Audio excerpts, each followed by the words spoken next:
Good afternoon. My name is Dumi Kumwenda.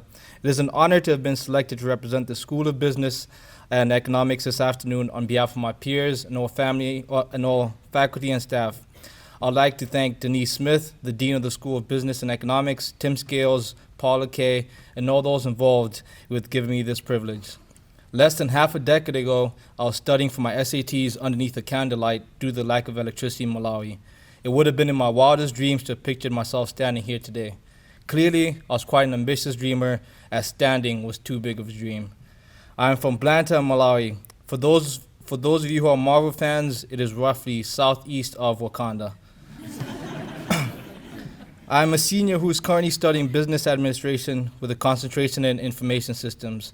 I've also been a member of the men's soccer team since its inaugural season in 2017. However, I tore my ACL and meniscus at the beginning of the season, which forced me to get surgery and redshirt my senior year.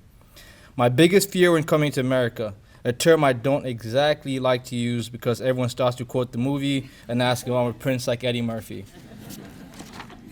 Back to my point. My biggest fear was that I would not fit in and I would struggle to adapt to the American culture. But IU East welcomed me with open arms and is a community that has treated me like a family member. Financially, I cannot repay the community and all of you for the blessings you provide me with, so I decided to get involved within the community as much as I could to repay this debt.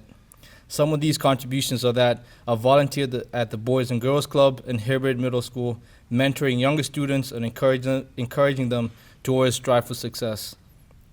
I always remind them that if a young boy from a third world country can make it this far, then the sky's the limit for them. However, rocket ships are not handed out, and therefore they would have to build their own to get to the sky. Another example is a pallet-to-pallet event hosted each year by the External Affairs Department in collaboration with the Richmond Art Museum. I've worked this event for the past 2 years, and I would gladly work it again, given that I recover in time. This is a spectacular event with breathtaking decorations, exquisite art, amazing entertainment, and mouth-watering food. In addition, I've attended the Economic Club of Indiana conferences in Indianapolis with Tim Scales and fellow members of the Economics Club here at IU East. This opportunity gave us the honor of listening to and meeting CEOs of large corporations and community leaders who have made massive beneficial impacts to our communities and have set a benchmark that I hope that I can live up to one day. Furthermore, I'm a member of the Delta Mu Delta Honor Society and was recently appointed the Twitter handler for the entire Great Lakes region. I was previously in the honors program, however, balancing long work hours, being a student athlete, and finding time to study for all my classes was too heavy of a burden to carry.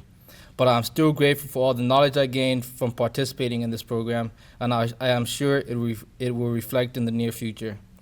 I've also had the opportunity to work with Chef Martina Sharma in the cafeteria and other catering events.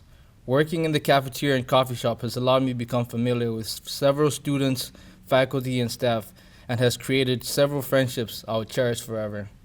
Coming from a poverty-stricken country, it was difficult to always hope for a brighter future. However, my parents always assured me that being born poor is not a choice, but if you die poor, then that's your own wrongdoing. And that's always motivated me to work harder and always be humble and grateful for the opportunities that have been gifted to me.